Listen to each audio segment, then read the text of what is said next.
Maraming mga dokumento o aklat ang naglalahad ng mga pangyayari at impormasyon patungkol sa nakaraan ng ating bayan. Ating kilala ang isa sa mga sikat na aklat katulad ng mga Noli Me Tangere at El Filibusterismo ni Jose Rizal. Pati na rin ang 1898 Declaration of Philippine Independence ni Ambrosio Bautista at marami pang iba. Ngunit narinig niyo ba na meron ding dokumentong isinulat si dating Pangulong Emilio Aguinaldo? Kasi para sa akin ngayon ko lang to narinig, kaya samahan niyo ako mag-search. Tingnan natin kung ano nga ba talagang nangyari nung mga nakaraan. Ano, tara?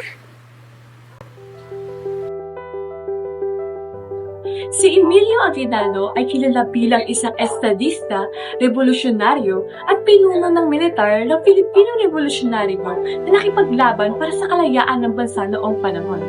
Ngunit mas kilala siya bilang unang at pinakabatang Pangulo ng Republika ng Pilipinas. Pumanaw si Aguinaldo noong ika-6 na Pebrero taong 1964 sa sakit na coronary thrombosis. Ngunit bago pa man siya pumanaw ay kanya lang naisulat ang aklat na Mga Gunita ng Himagsikan o tinatawag din na Memoirs of the Revolution. Isang uri ng memoir o talambuhay kung saan isinasalaysay niya ang kanyang alaala, karanasan, pananaw patungkol sa pangyayari noong panahon ng revolusyon. Naiisip mo ba kung patungkol saan ang mga gunita ng himagsikan na personal na isinulat ni Aguinaldo nung nabubuhay pa siya? Kung oo, ay tara, samahan niyo ako upang balikan at makita ang nakaraan.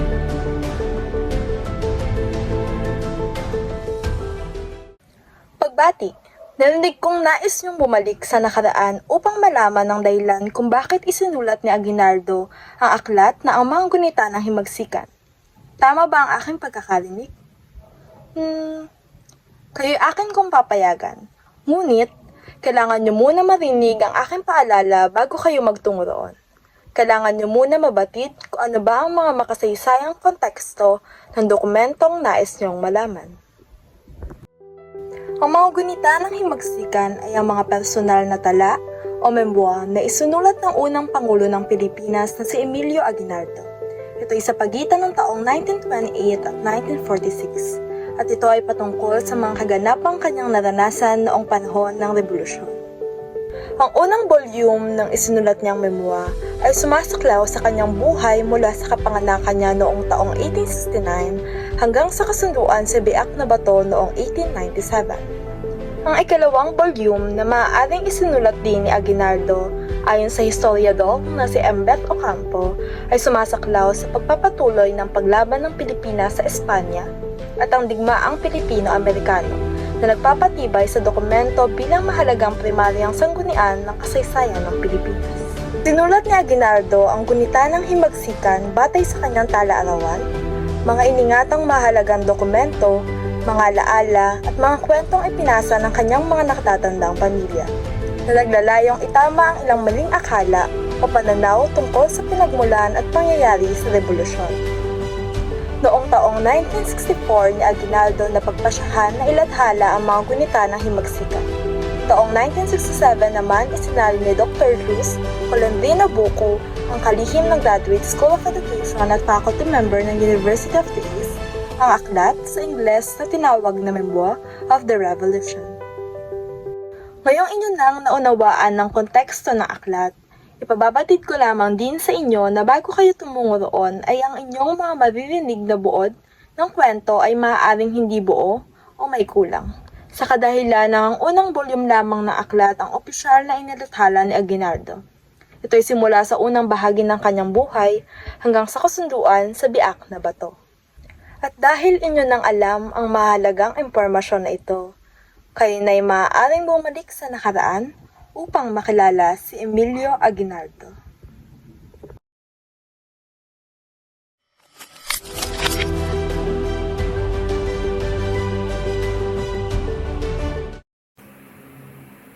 I still recall during my childhood, one of the toys that my beloved father gave me was a huge basket full of blocks.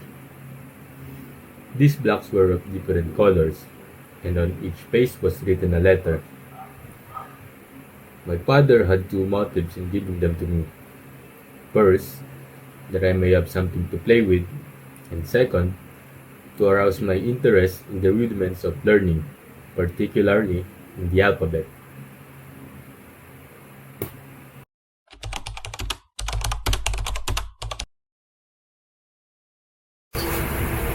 Ako si Emilio Aguinaldo Y. Pami. Sinilang ako noong 22 ng Marso noong 1869 sa Cavite El Viejo, sa Kawit, Cavite. Ako ay pangpito sa 8 mga anak ni na Carlos Aguinaldo at Trinidad Pami. Parehong may lahing Chino ang aking mga magulang. Nag-aaral ako sa Colegio de San Juan de Letran. Ngunit dito rin ako sa pag-aaral ng pumanaw ang aking ama dahil kailangan kong bumalik sa Cavite at tulungan ng aming pangkabuhayan. Na 17, ako ay naging kabesa de barangay sa aming lugar.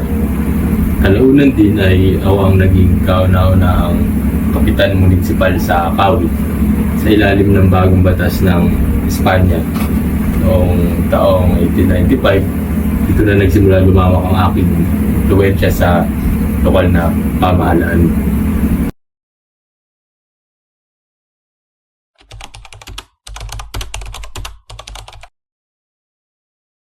Taong 1895 din, pinasok ako sa katipunan ni Santiago Alvarez.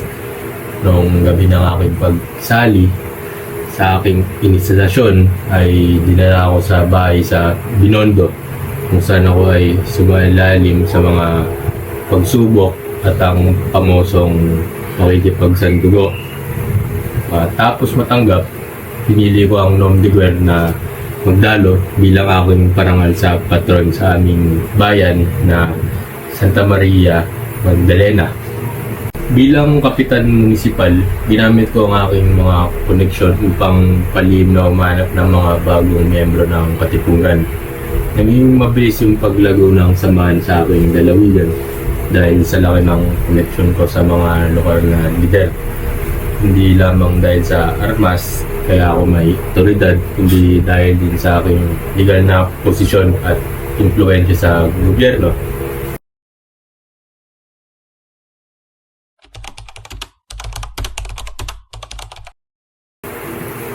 Noong mga huling araw ng Agosto 1896, nangyari ang aking hindi malilimutan. Na-discover na ang katipunan sa Maynila na mabilis ding nakarating sa Cavite. Dahil kami nakakamba, determinado namin na pagpasyahan ng mga nasa Cavite El Viejo na lumaban na. Sinubod namin ang tribunal at kinuha ang armas ng mga sibil. Kami matapang na lumaban upang protektahan ang kalayaan ng ating bayan. At sa aking pamumuno ay nagawa ng mga taga Cavite na may panalo ang mga laban sa Imus, Binakayan at Zapote Bridge. Ang aming hukbo sa Cavite ay aking pinangunahan bilang Magdalo Faction. Dahil sa mga panalo namin ito, mas nakilala ako bilang isang magaling na general at nakilala rin ang aming pangkat.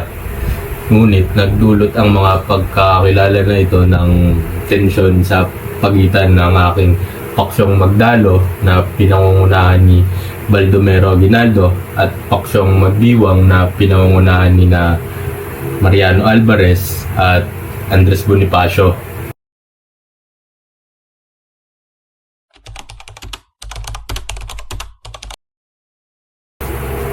Habang lumalakas ang pwersa ng katipunan ay unti-unti ring nabibitak ang aming pagkakaisa dahil sa kapangyarihan at politika. Naniniwala kaming mga nasa Magdalo na kailangan na ng aming samahan ng isang bagong revolusyon, ng isang bagong gobyerno. Ngunit ang Magdiwang ay tapat pa rin sa kanilang lumang istruktura, kaya hindi sila pumapayag sa aming nais na mangyari.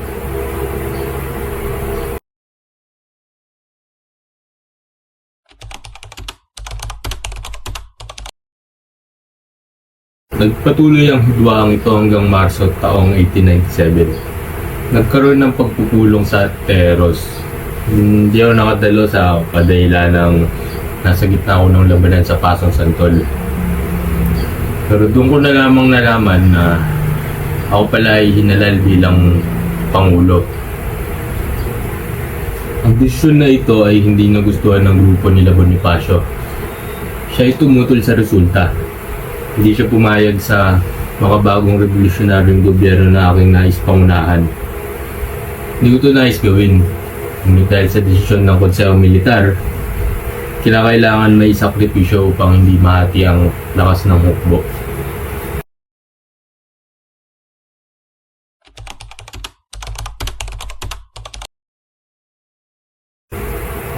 Napatawan ng magkapatid na si Andres at Proposio Bonifacio ng sedisyon at pagtataksil dahil sa ginala ang Konseho Militar na nagpaplano silang dalawa na lumikha ng hiwalay na pamahalaan at kalabanin ng bagong gobyernong aking nais na pangunahan.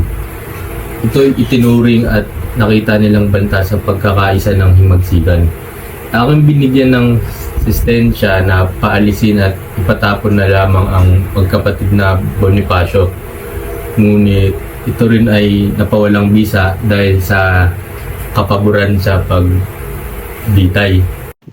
Tuluyan nga ang pinatay ng mga kapwa nilang Pilipino ang magkapatid na Bonifacio sa Maragondon, Cavite noong ika-27 ng Mayo 1897. Nalubos na nagdulot ng paghina ng moralidad sa revolusyonaryong hanay.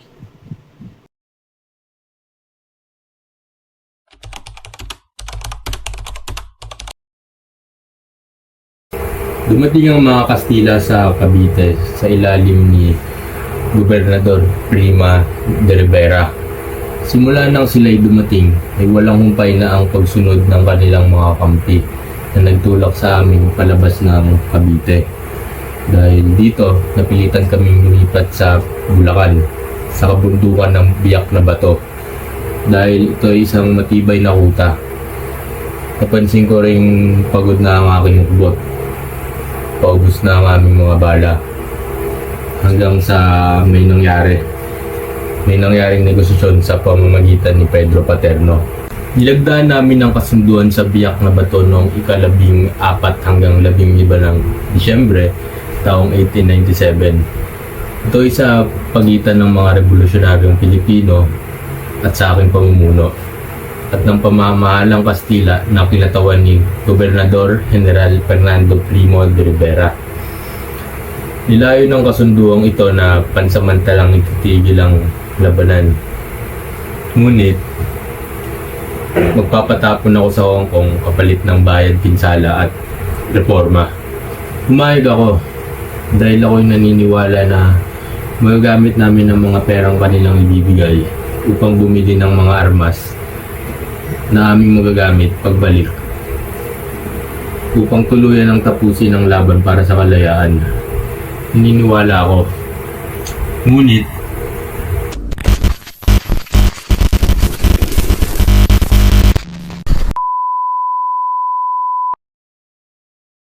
Nasaan na si Aguinaldo? Ano na kaya ang nangyari? Mukhang dito na matatapos ang unang volume ng kanyang aklat. Batay sa aking mga nakitang sanggunian, ang nangyari pagkatapos ay nagpunta sila Aguinaldo sa Hong Kong bilang pagtupad sa kasunduan. Sila rin ay bumalik sa Pilipinas noong Mayo taong 1898 at muling itinuloy ang himagsikan.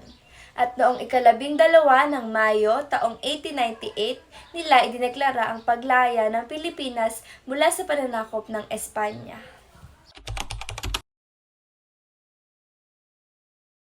Sa gunita ng himagsikan, itinalakay ni Aguinaldo ang ilang mahalagang pangyayari sa revolusyon. Ang kanyang pamumuno sa pinakamadugong labanan sa Saputi Bridge, ang muling pag-oorganisa ng magdiwang, ang kanyang demokratikong pagkahalal sa pagkapangulo sa Konbensyon ng Tejeros, at ang paglilitis kay Bonifacio sa hukuman militar, at ang trahedyang pagkamatay ng magkapatid na Bonifacio, na ayon sa kanya ay labag sa kanyang utos na nagpapalayas lamang.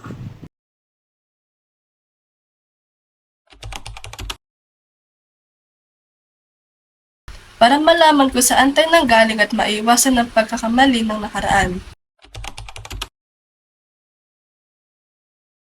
Walang matagumpay na revolusyon ang ginawa ng iisang tao lamang. Ito ay pinaglaban at ipinakamatay ng ating mga ninuno. May kulay abo na nangailangan ng malalim na pag-unawa. Puno ng komplikadong desisyon ang revolusyon para sa ikabubuti ng nakarami. Makinig sa iba't ibang panig.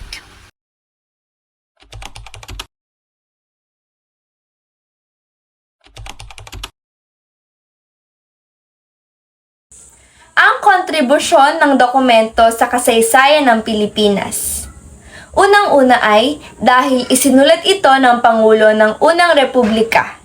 Nagbibigay ito ng detalye sa mga desisyong politikal at militar na hindi nakikita sa mga opisyal na dokumento ng mga Espanyol. Ipinapakita nito ang pananaw ng mga Pilipino mula sa loob. Pangalawa, detalyado nitong inilalarawan ang mga taktita, tagumpay at pagkatalo ng mga manghihimagsik sa Cavite. Ito ang nagsilbing basehan upang kilalanin ang galing ng mga Pilipino sa militar sa kabila ng kakulangan sa mga armas. Pangatlo, binanggit dito ang mga pangalan ng mga lokal na bayani, mga tagong kuta, at mga maliliit na pangyayari na maaaring mawala sa isip ng mga tao kung hindi ito isinulat ni Aguinaldo.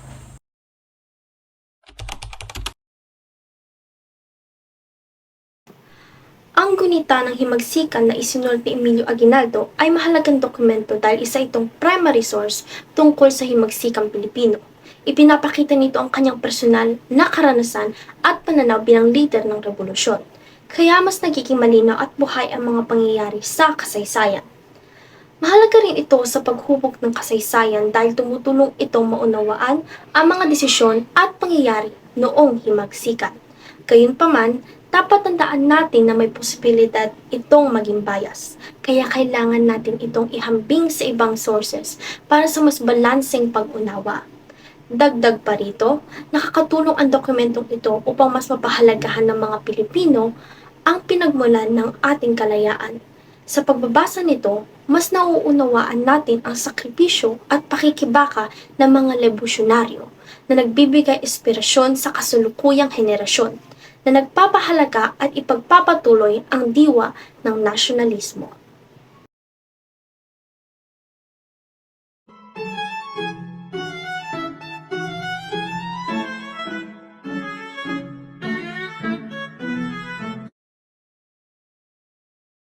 Hindi natin mapapalaya ang ating mga sarili, maliban kung tayo ay sumulong na magkaisa at may iisang hangarin.